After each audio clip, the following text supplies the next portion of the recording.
It's over, isn't it? Isn't it? Isn't it over? But for real though, is it really over? Wow.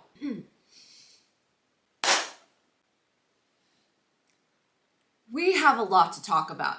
And for real, we have a lot to talk about.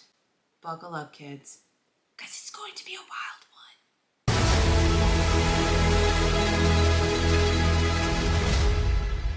What's up, everyone? My name is Rapha Conrad, also known on YouTube as Random Rapha, and I'm your host for Wondering Through the Wonderhole, the show that we discuss, react, and share our predictions / theories on Rhett and Link's wonderful Beyond Wonderful show, Wonderhole Season 2. Wow. How would I say this? We have finally come down to the last episode of this post-show series for Wonderhole Season 2. I was going to do something very clever, but doing WWTTW, but I am not going to push myself too hard on this one because, as I said in the beginning, we have a lot to talk about. Not just this episode, but before I continue on, I have to acknowledge I did it again. I am so sorry for being super, I sound like Chunk right there. Super. Really late in posting this episode. It's getting close to 2 months now. I'm so sorry for the delay. There is a really good reason why. I was supposed to post, that's a mouthful. I was supposed to upload not this episode that I'm filming right now, almost 2 months after, but I was supposed to premiere a different episode, same series, covering different episode 6, just a week after it premiered, which was September 28th or something, and then uploaded on the first weekend of October. I have a really good reason why, or maybe 2 reasons. One, during that weekend, I was back in Cali, filming some last minute scenes for the documentary for the community. And there have been some surprises that happened along the way, so I will announce them here very, very soon. I did have plans. I had good intentions to film and edit and upload that particular episode while I was out in LA. I really came up with some great ideas to incorporate the city, La La Land in that episode, but due to my busy schedule and try not to do too much, as I said a while ago, and try not to get myself into dealing with burnout again, which I have been dealing with that a lot this year, I decided to wait until I came back to LA. And I had everything prepared, even though after I came back, things got a little bit hectic, but I still tried to be consistent, try to be more organized, and I had the episode prepared 2 weeks after I came back. But this brings me to my second reason why. There has been a lot of changes in regards to, yes, the series Wonderhole, but something to do with Rhett and Link's creative journey. And again, I said in the intro, we have a lot to talk about, because, trust me, it is going to be so worth it. And of course, when I tell you my theories and predictions, this is what this post-show series is about, you're going to be mind blown by what I'm going to say, especially going over some things that I have noticed in this episode in particular that explains a lot. So, to be clear, good things come to those who wait, and I waited for a good time to see what has happened and what is going to happen so I can film this one. I think this is the 5th time I've filmed this episode in particular, talking about, yes, Wonderhole Season 2, Episode 6, and what is going to happen with Rhett and Link, and the next creative thing. And also, I'm trying not to scare you. I'm not sure if there is going to be another season for this series and Wonderhole. Yeah, but I'll explain why a little bit later, so stick with me, people. So, well, as I said, I'm not trying to go too hard. I'm going to make this easy breezy, beautiful cover girl, not a sponsor. And I'm just going to do this, taking it slow, but get to the good part. A different topic, different video. Well, you know what they say, last one is usually the best one. And if this is going to be the last episode for, yes, this season, but for the entire series, I'm going to make it the best I can. So, possibly the last time for me saying this. Without further ado, let's go back into the Wonderhole. If you're familiar with this series, usually I would give out a full breakdown, long drawn out commentary on that particular episode, but I'm going to do something a little bit different. I'm going to share with you some 7 points that I have noticed and you might have noticed in this episode, but in case you need a little bit of a reminder or a brief summary on what happened, here is a simple cliff note or Rapha note, a little bit of an explanation summary on what happened in episode 6 of Wonderhole season 2. So here we go. Rhett and Link decided to put themselves through the challenge by staying in a fancy, is it $1 million or is it $100 million? A fancy and big mansion for one night and staying in a tiny home for another night. After Rhett and Link took a house tour, I will not sing that song because of copyright, in the mansion, they decided to spend their first night in the tiny home. Good news, they survived. Bad news, they find themselves being stuck in the middle of the woods. Throughout the entire episode, we see Rhett and Link trying to figure out how did this happen, how are they going to make their escape, where are those weird sounds like the sounds from Lost, Predator, the Wilhelm scream were coming from, why is there a rowing machine in the middle of the woods, why is there concrete under the grass, and having a somewhat private discussion about the possibility about surviving on one of the mythical crew members. Dylan, if you're watching this, I am so sorry you had to endure that. After 1 week of surviving in the woods, Rhett and Link finally make their escape until they run into a big wall. A virtual big wall. And behind that virtual wall was an elevator. And obviously, Rhett and Link stepped inside. And they assumed that they were probably stuck in purgatory for an entire week. And lo and behold, the doors open. They thought they were going to step into heaven, right? No, they stepped inside in a familiar place, the fancy mansion. At last, they finally meet the owner of the mansion, the tiny home, and the virtual forest room, Big Tom. They explained to Big Tom what happened, Big Tom understood, and Big Tom, the owner, asked Rhett and Link just to make it up to them for what they've been through. He asked them if they could give him all their footage of their experience in the tiny home so he can use it in his commercial promoting his tiny homes. I know there's like a play on words or an inside joke about like Big Tom, little or tiny something. I don't know. Comment down below if you know what it is. That's basically what happened in episode 6 of Wonderhole season 2. Thank you so much for watching. Oh, no. It's not over yet, people. Now you know what happened. Here are 7 things of what I've noticed and you might have noticed in this episode. Starting with number 1, the mansion. The mansion that was featured in the beginning of this episode has made another appearance in episode 1, but only the exterior part. The interior part, however, was filmed in a different location. In fact, it's a home of one of the mythical crew members.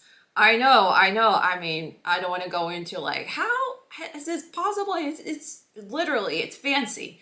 I know who it is, whose home it is, but I'm not going to tell you who it is. You have to sign up for the Mythical Society to find out who it is because I know I've said this a lot in this series and some of my content about the Mythical Society. If you want even more exclusive content, including behind the scenes of both Wonderhole Season 1 and 2, you must sign up, especially if you are a fully devoted, fully supportive mythical beast like me. It's totally worth it. Click the link down below and sign up today to get 25% off your first subscription. Number 2, their height. When Rhett and Link said this in the beginning of the episode, I'm a larger than average man, so I think I'm gonna prefer to have more space than I could ever need to stretch out inside that mansion. Well, I'm a slightly larger than average man, contrary to popular belief. I'm just not freakishly large. So I think I'm gonna prefer to have everything at my slightly larger than average fingertips in this tiny home. Now, for context, Link is 6 feet tall and Rhett is 6'7". I'm doing this because I'm trying to protect myself from not doing the you-know-what, because look, we are not going to end, nor are we going to start 2026 carrying that two numbers meme thing, if you know what I'm talking about. And if there is one way that's going to end, I'm going to end it first. So please, please promise me, people, please do not carry that dreaded meme number, whatever it is. I mean, it has to end. It shall not pass. It shall be no more. So I'm just doing this so I can just protect myself from not doing the gesture, even though I usually talk with my hands a lot. And if you could probably tell my frustration of not using my hands and not doing the thing, so just please, just don't do it. Anyway, Link is 6 feet tall, Rhett is 6'7". Ooh, the torture! When Rhett and Link said that, it reminded me of an episode they did back in 2018 while they were at VidCon. They invited 3 of their fans to play a game with them, and one fan in particular, while they were meeting their heroes, Rhett and Link, for the first time, their first words, their reactions, while meeting Rhett was, obviously, "You're so tall," because he is 6'7". This is tough, people. And when Link goes to that fan and asks that fan what they thought of Link, the fan goes up to Link, stands in front of him, and says nothing but one word: average. And that fan looks quite familiar. Average. It's me! Hi! I am not the problem. I am the solution. I still cannot believe it has been 7.5 years since that episode aired, and since the first time I met Rhett and Link, I mean, time flies by, people. I have noticed in some episodes of Good Mythical Morning and Good Mythical More, Link has said average quite often in regards to his height, and yeah, I kind of felt like, I know that I'm probably just jumping to conclusions or just assuming way too much because I said that to Link and now they're using their height more often, especially average. I felt like when they said that in the beginning, I kind of felt like I was being called out in a very subtle kind of way. So, like I said, I'm not the problem, I'm the solution. So you're welcome. Moving on to number 3. Now, this is kind of interesting if you've been paying attention. Beef jerky. Rhett finds a bag of beef jerky and hangry Link Neal decides to eat the entire bag and does a number 2 in the tiny home, which they promised they were not going to do a number 2 in the tiny home, but Link just could not help himself. And I'm about to do this thing that I started in this series, and it's probably not worth it, kind of pointless, but hey, this could possibly be the last time I'm going to use this little meme kind of thing. So say it with me, people. Classic Link move! But episode 6 was not the only episode that beef jerky had made its cameo. If you paid attention in episode 5 during the extreme hide and seek challenge, Link finds a piece of beef jerky in the locker. And in episode 4, when they were going through the abandoned storage unit, they find some beef jerky. And of course, in episode 3, while they were doing their big road trip in the 18-wheeler or the huge truck or the rig, whatever you call it, Rhett says, "I brought some beef jerky with me." And of course, we didn't see it, but he said it. But episode 2, this was kind of tough. But again, if you've been paying attention, especially if you're watching on YouTube and you can like zoom in and see this, you probably think, and I noticed it too. I mean, it caught me off guard a little bit until I watched it again. While they were checking in the hotel room, and there was the food, the snacks on the counter, and I thought I saw beef jerky, but then I zoomed in, and it's beef sticks. There's a difference there. But if you continue to watch episode 2, notice when they were having breakfast, especially on Link's plate, And some people thought it was bacon, bacon makes it better. But once again, you zoom in closely, it's actually beef jerky torn up into tiny pieces, making it look like bacon. I watched it and I thought, oh, is that beef jerky? But according to a certain source, DJ said it was beef jerky. So yes, beef jerky has made 5 appearances. Now, on the first episode, I think that was a little bit tough. I mean, I did the same thing too. I zoomed in when they were on the man-made raft, thought there was some jerky, but no beef jerky. But then when they're in the room with the Dino's father, which was filmed in the mansion, which has appeared in episode 6, I zoomed in on the plate of spaghetti, and I thought there was like meatballs or maybe beef jerky, but I didn't see anything in sight right there, unless that they just really like put tiny pieces of beef jerky in there. So, but I cannot confirm or deny if there is beef jerky in the pasta. So let's just say 5 out of 6 episodes, beef jerky has made its appearance in the season of Wonderhole. But I don't know the reason why. Maybe it's an inside joke for the team behind the show, wanted to come up with this idea about, hey, maybe we'll just add beef jerky as a running bit. Ha! It's a running bit. Wow. But I don't even know the real reason why, but I thought it was just kind of clever, just like, oh, there's beef jerky here, beef jerky there, beef jerky everywhere. Let's just add beef jerky for no reason. I don't know. What do you think? Next up, number 4. References. If you've been paying attention in this season and last season Wonderhole, or any content unrelated to their daily show Good Mythical Morning, you might have caught on some references here and there. In this one, you might have noticed, especially I have definitely noticed, the rowing machine. It definitely was a nod or a little hint or a little tribute, as you would say, to the exercise bike from Buddy System Season 1. And the other reference is possibly obvious if you're a fan of Commercial Kings. The commercial, Big Tom's tiny home commercial featured at the end, that was definitely a tribute to Commercial Kings, or when Rhett and Link made those funny local commercials. If you're familiar with the John Testa taxidermy commercial, or the Red House furniture commercial, the Big Tom Tiny Homes commercial really brought back some memories, taking a trip down memory lane during the Commercial Kings era. Oh, by the way, this was very interesting. My curious little self decided to check out the phone number and the website that was featured in that commercial.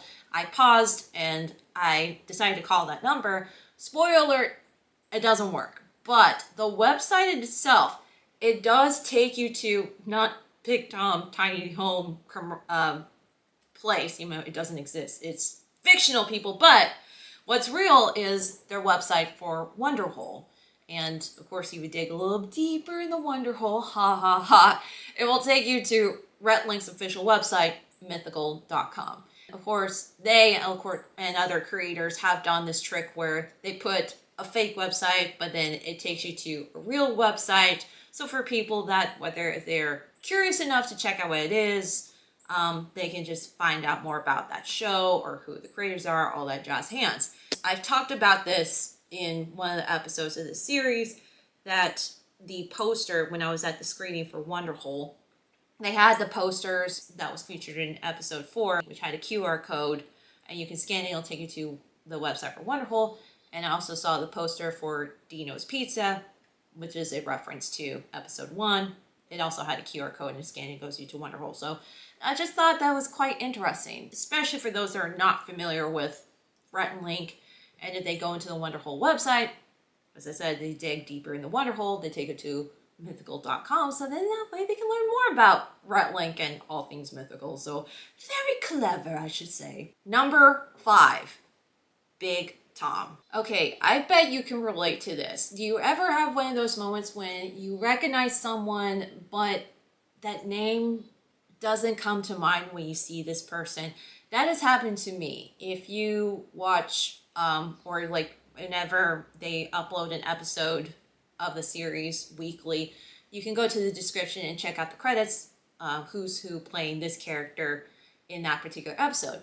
The guy who played Big Tom, I recognize him from somewhere, but it just doesn't ring any bells. And I quickly went to the description to find out who it was, but there was no name.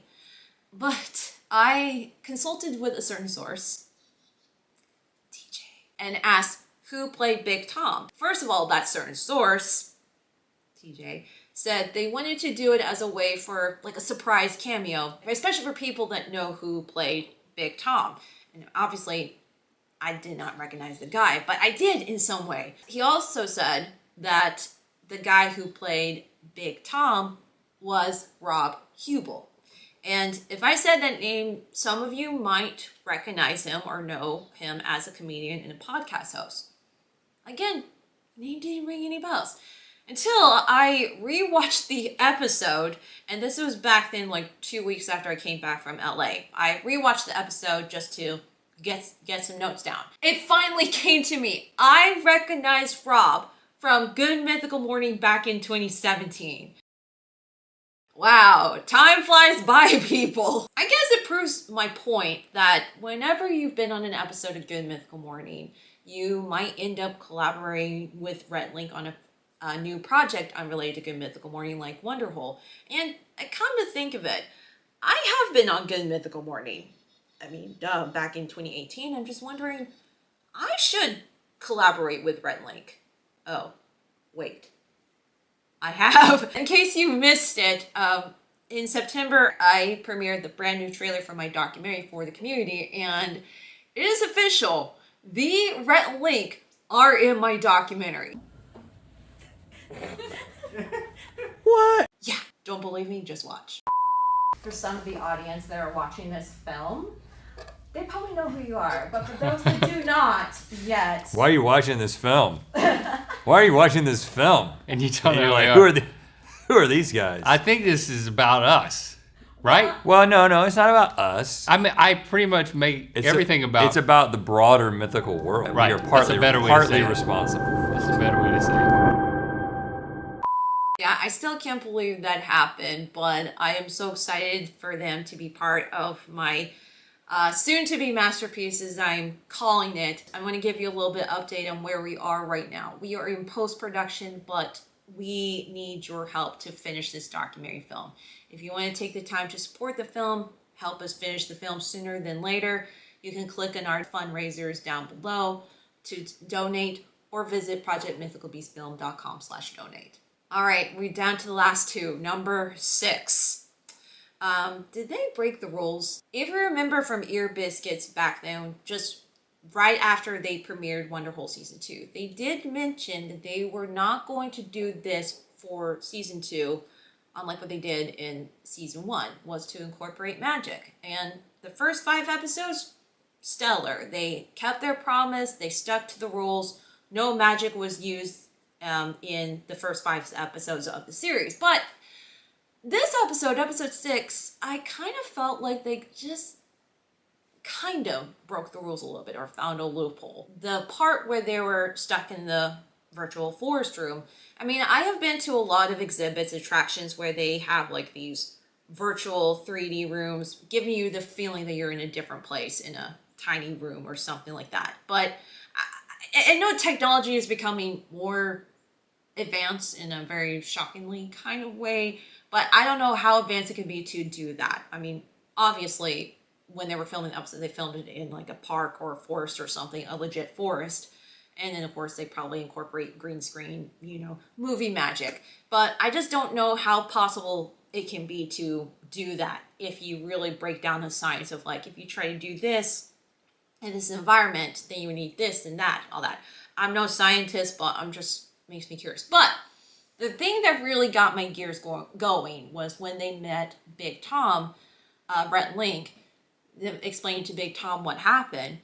They told Tom that they were stuck in the woods or the virtual forest room for an entire week. But according to Tom, he said that that's impossible because one day, if you spend time in the virtual forest room, is equal to 1.5 hours.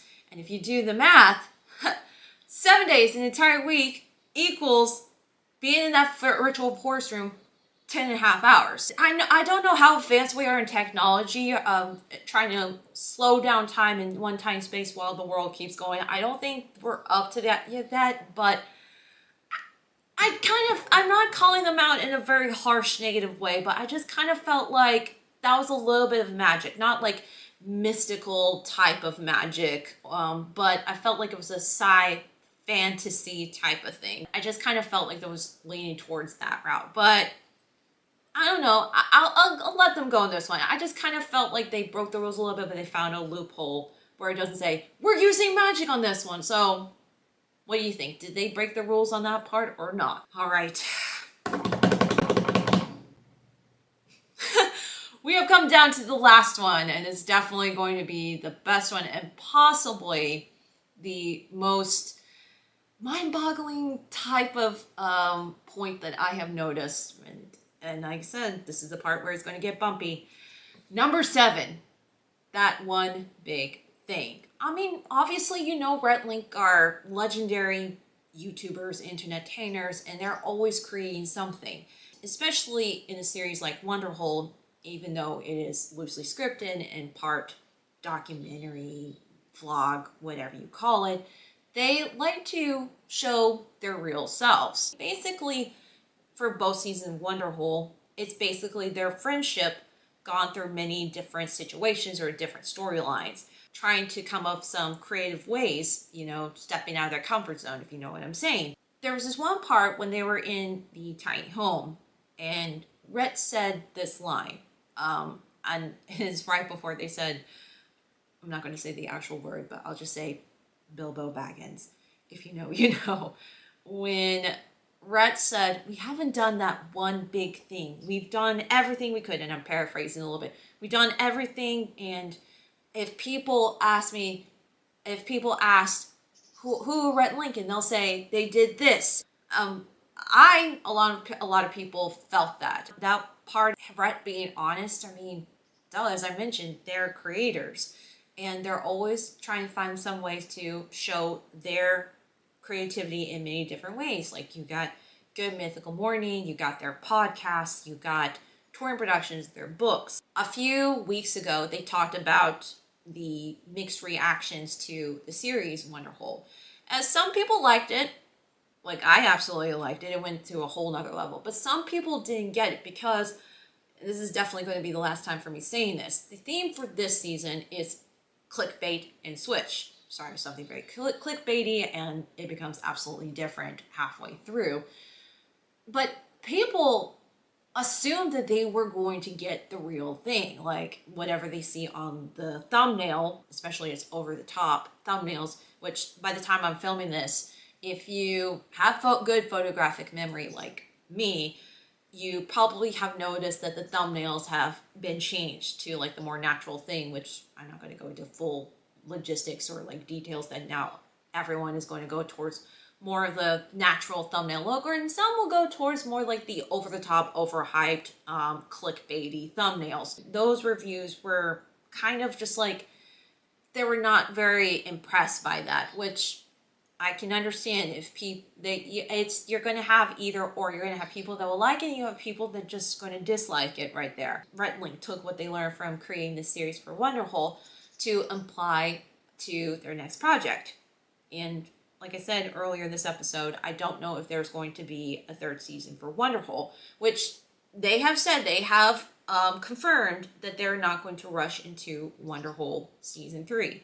And in that particular episode, they did announce, and they were not going to do Ear Biscuits, their podcast, which for me, kind of a little bit sad that it's going to be on an indefinite break, which who knows how long it is. First of all, the reason why, because of their well-being, especially Rhett's condition, which thank goodness he is doing well, and I just hope and pray that he stays strong, stays well, and the same thing with Link, that he does well as well. But they're putting that on a pause because of, yes, for their well-being, but making room for another project. That one big thing. And This is going to be what I'm going to say right here. This is totally unfiltered, and I'm going to try not to edit too much of this because I am going to speak from my heart about this. I feel like the reason why that they're not going to go into Wonderhole Season 3 right away, because I feel like once they work on something, there would be like just a moment to explore, to experiment, to see what works and what doesn't work. And that's what every creator, including myself, especially for someone who was working on a documentary film, would do. They use that same aspect when they were creating Buddy System. They see how it works, especially at that time it was new for them to do a scripted series. And they did it for season 1 and season 2. They realized that if they kept on going, try to keep the same thing, first of all, it would take too much of their time. And talking about someone who's gone through a lot of hurdles with my mental health, especially this year,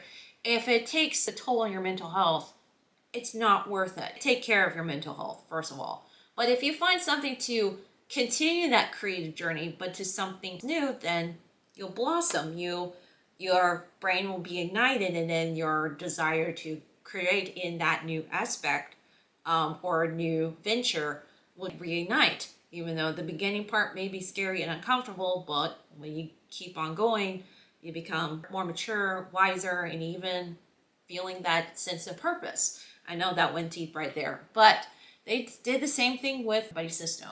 They did it with their vlogs they did in 2020, which I have a feeling that's going to come back, but not on the channel, but maybe like Mythical Society. They did it with the books, keeping up with that same idea of creating something new while being true to themselves. And of course with touring, like they did Tour Mythicality, Rhett and Link Live, Bleak Creek Conversations, their book tour, and Good Mythical Tour, and of course their live stage production at Mythicon. I came down with so many ideas of what this one big thing is. They have hinted that they were going to do new music, which they didn't do any new music except changing the lyrics to a hymn in episode 2, but they did music in Wonderhole Season 1 and the videos they did in 2023, which they consider Wonderhole Season 0. And of course, if you are a huge Rhett and Link fan, you probably know all the songs they have done, like It's My Belly Button or I'm on Vacation. And we all thought that there was going to be like, oh, they're going to create new music again. And for James and the Shame, which is Rhett's music project, we saw some hints through social media and from word of mouth that there'd probably be some new music for James and the Shame in the works. And we all thought that was going to happen this year, but according to Rhett, he said it's coming, but he's going to take his time on it. We thought, and this is for me especially with a huge fan of theater, I don't know why I put down in my notes right here, I put down Lou Berger. If you know who Lou Berger is a comedic band featuring Keith from the Try Guys, and I've seen some of their concerts and met them before. They're great. The reason why I put that down is last year they did their first ever scripted production called Lou Berger and the Adventure, or the Adventure of Friendship, or the Magic of Friendship, whatever it is, and they premiered it off-Broadway. I thought of the possibility, because Rhett and Link have been on tour, as I mentioned before, it would make sense that they could have a live stage musical, which would fit perfectly because they're not, as I mentioned, they're not strangers with touring productions, but incorporating what they did for Wonderhole, where it would be part scripted, then add some ad-libbing, improv here and there, maybe audience participation in it, which would make sense. They go on tour again, and not just like doing a traditional tour, maybe they'll do it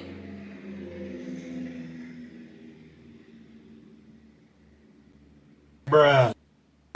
not just traditional tour, maybe a regional theater. They could start off with, I know there's a lot of theaters in LA, like the Orpheum Theater or the, what is the name of the other theater? I know what it is. It's that one on Sunset. Pantages, that's it. Pantages Theater. They could just have like a limited run on that one, which will work perfectly because their studio's in LA, and then they just have time to rehearse and get everything all set and premiere there, and it becomes really good.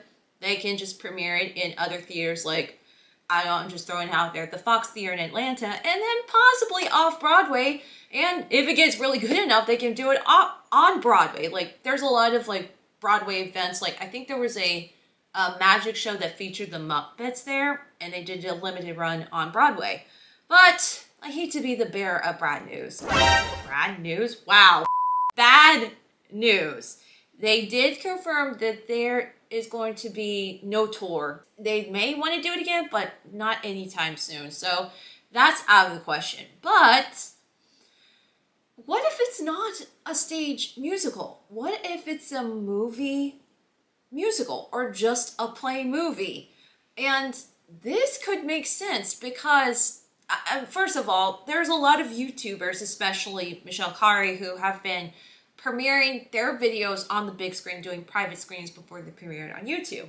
But I did see something floating around that this is not going to be made for YouTube. And it just kind of makes me think, and I'm using this example of the screening out in LA for Wonderhole. I told Rhett and Link about this, and I explained it. I talked to some of my fellow Mythical Beasts, the fans, about this. There is something about us being together in a huge theater or space and watching something on the big screen, just enjoying it. I mean, if you were one of the people that attended the screening in LA or Seattle, you know that feeling, just watching it, something that you love, but not in total silence or just yourself, but hearing the reactions, like the laughs and the screams and the applause. I mean, it's something like that. Make theater great again, especially cinemas. But I think this could be the next thing, is to do this new movie that Rhett and Link are going to create.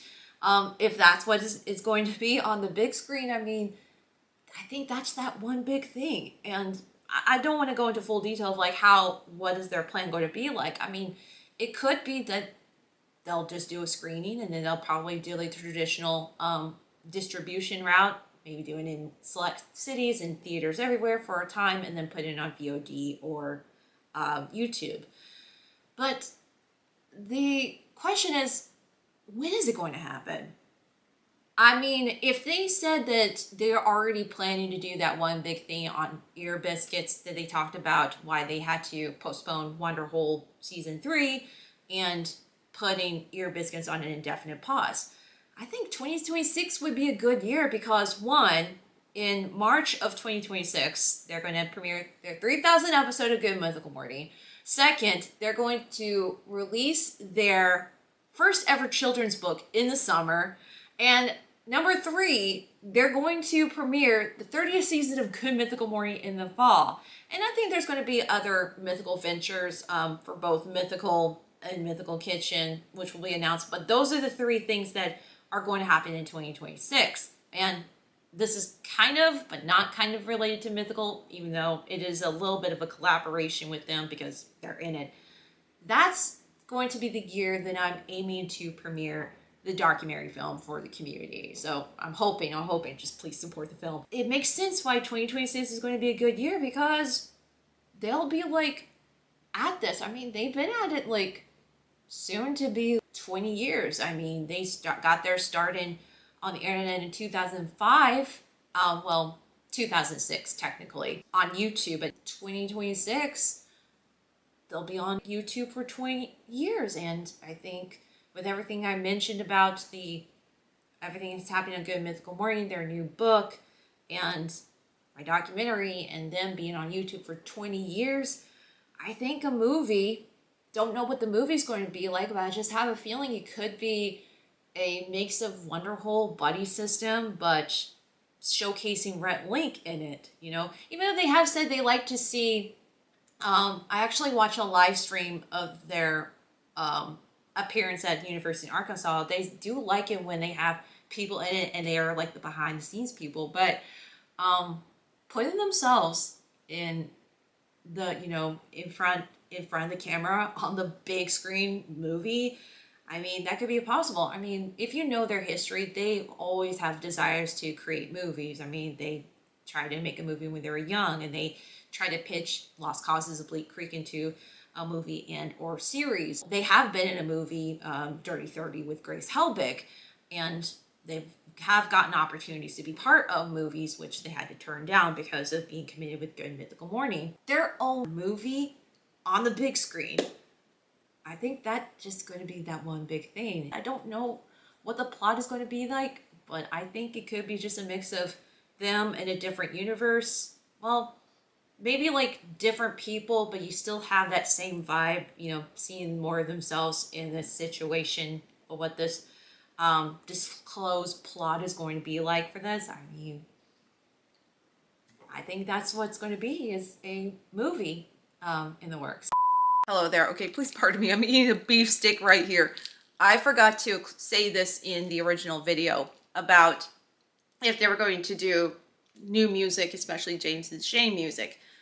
If they ever decided to make the movie into a musical, it would make perfect sense to premiere those songs, both Rhett and Link's and James and Shane, in this movie. And that could mean that it would be a movie soundtrack. I mean, it makes sense. Anyway, I just want to mention about that before we continue on. Anyway, back to the original video. I kind of think of it, and I know that I said Rhett and Link are in my documentary, and I have been on the show Good Mythical Morning, and if you've seen my content, and you'll see in the documentary film, there will be dancing to Rhett and Link's music. I also have a background in being an actress, both on screen and on stage. I just kind of wondered, and I'm not going to make this like very thirsty, trying to be honest, open, and transparent, but if they ever consider doing a casting call, which I think they do, or they're scouting around people that want to be part of it, I volunteer as tribute. So, Rhett and Link, if you're watching this, if you need someone to make a cameo in it, I have my resume ready, and if you ever decide to do dancing choreography, I'm all yours. So just hit me up on social media, comment down below what preferred way to contact me. I'm ready for it. But yeah, this is all I'm going to say about that. If you think that one big thing is a movie or something else, feel free to comment down below. I enjoy seeing everyone's responses to everything that I do, especially what's next for Rhett and Link. Well, that's it for this part, but before I bid you adieu, it's time to rank this episode of Wonderhole Season 2. And I don't want to go through like what is the current ranking, but I can tell you now that episode 4 is still taking the #1 spot. Now, before I rank this one, let me just give you just a little, go over some few points about why episode 4 is number 1. Obviously, it was so insane. I mean, that one scene which if you know, you know. And by the way, I have noticed that my review on episode 4 is like getting more views. Like it's past 1,000. I can't believe that. But it's so insane, the plot, and especially you see Rhett and Link's friendship throughout the entire thing. For this one, you feel the friendship. You understand the story plot, and there were some crazy moments, but it's not as crazy as episode 4. I kind of felt like this is a great way to wrap it up and put a pretty bow on it, because if they had to end Wonderhole completely, I think this is a great way to wrap up this season, and of course to conclude this series of clickbait and switch. Because let's just say if they ever did consider Wonderhole Season 3, then they would probably do a different plot. And I'm just going to say this now because I know they're not going to go into it right away.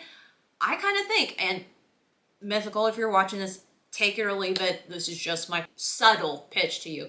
I think it could possibly be an adventure thing. Like Rhett and Link go to a place where they'll travel around, and it could be like collaborating with a mythical beast on a story. Like they did it a few years ago called the Mythical Beast Takeover, where they invite a mythical beast to co-write an episode on Good Mythical Morning. It could be just like incorporate a mythical beast in an episode, because vlogs are coming back again, as I mentioned before, the possibility of making a vlog. So it could be a mix of just like spending time with a fan, but then mixing scripted and not. But that's what it would if they would do Wonderhole Season 3, but that's not what I'm talking about. But I just felt like episode 6 was a great way to just conclude this series of Clickbait and Switch. But with that being said, even as much as I like how it ended, I am going to rank this episode number 2, which means episode 4, number 1, episode 6, number 2, episode 5 at number 3, episode 3 at number 4, episode 2 at number 5, and episode 1 at number 6. And that is my official ranking for Wonderhole Season 2. What do you think? Do you agree with that? What do you think? Well, yes, this is it. It's over right here. But it's not over for the content that I'm going to post, even though not going to go into full details because I talked about it in one of my videos. I'm trying my best to be consistent with creating content. I am happy to say that my limited series podcast, An Undoubtedly Spectacularly Mythical Journey, is premiering Friday, the day after Thanksgiving. So I'm happy to bring that back and share a little bit of an inside look on the documentary film for the community, which I'll talk about in this upcoming episode for the podcast, what the schedule is going to be like. And you'll get to see some YouTube shorts. You'll see some brand new content that I've been working on, trying to experimenting, just like Rhett and Link are trying to do. And you'll get to see some good old content like maybe a few mythical dance covers, some vlogs, and maybe some new react videos. Who knows? If you really enjoyed this video, click that like button. It really does wonders. And if you want to be in the lookout for brand new content premiering very, very soon, make sure you subscribe and click on that bell. And if you want even more content created by yours truly, make sure you follow me on Instagram at Rapha Conrad. Plus, if you want to be in the know on what is happening with the documentary film for the community, make sure you follow my creator page on Instagram at Raw Movement Arts. And last but certainly not least, I want to start off saying thank you to Rhett and Link for creating Wonderhole Season 1 and 2. And I'm really impressed. I've been entertained, and I want to congratulate you guys and the team for making this possible. I know that I wish there was a Wonderhole Season 3, but I know good things come to those who wait. I am so excited for that one big thing, and of course everything I mentioned, from 3,000 episodes of Good Mythical Morning, the 30 season of Good Mythical Morning, the brand new book, and lots of creative ventures that are in store for all of you guys. And yeah, and also I can't wait to share my soon-to-be masterpiece, the story about the mythical beasts, on the big screen very, very soon for the community. You've inspired me so much, and so many creators all around. And yeah, I'm looking forward to what's next. And for you, if you have watched this entire series, both season 1 and 2, thank you for listening. Thank you so much for enjoying. Thank you so much for being entertained by off the wall random ramblings here and there about this series. This has been a new project for me, and I've learned a lot in creating this, and I'm going to apply, just like Rhett and Link are doing when it comes to creating new things, I'm going to apply what I've learned from creating the series into the ways that I'm going to create content these days. So don't cry, Rapha. I'm so emotional. Again, thank you so much for watching. My name is Rapha Conrad, also known on YouTube as Random Rapha, and I will see you very, very soon, especially next week for the episode 2 of my limited series podcast, An Undoubtedly Spectacularly Mythical Journey, premiering Friday, day after Thanksgiving. So hope to see you there. And in the meantime, keep on wondering and wondering. Bye.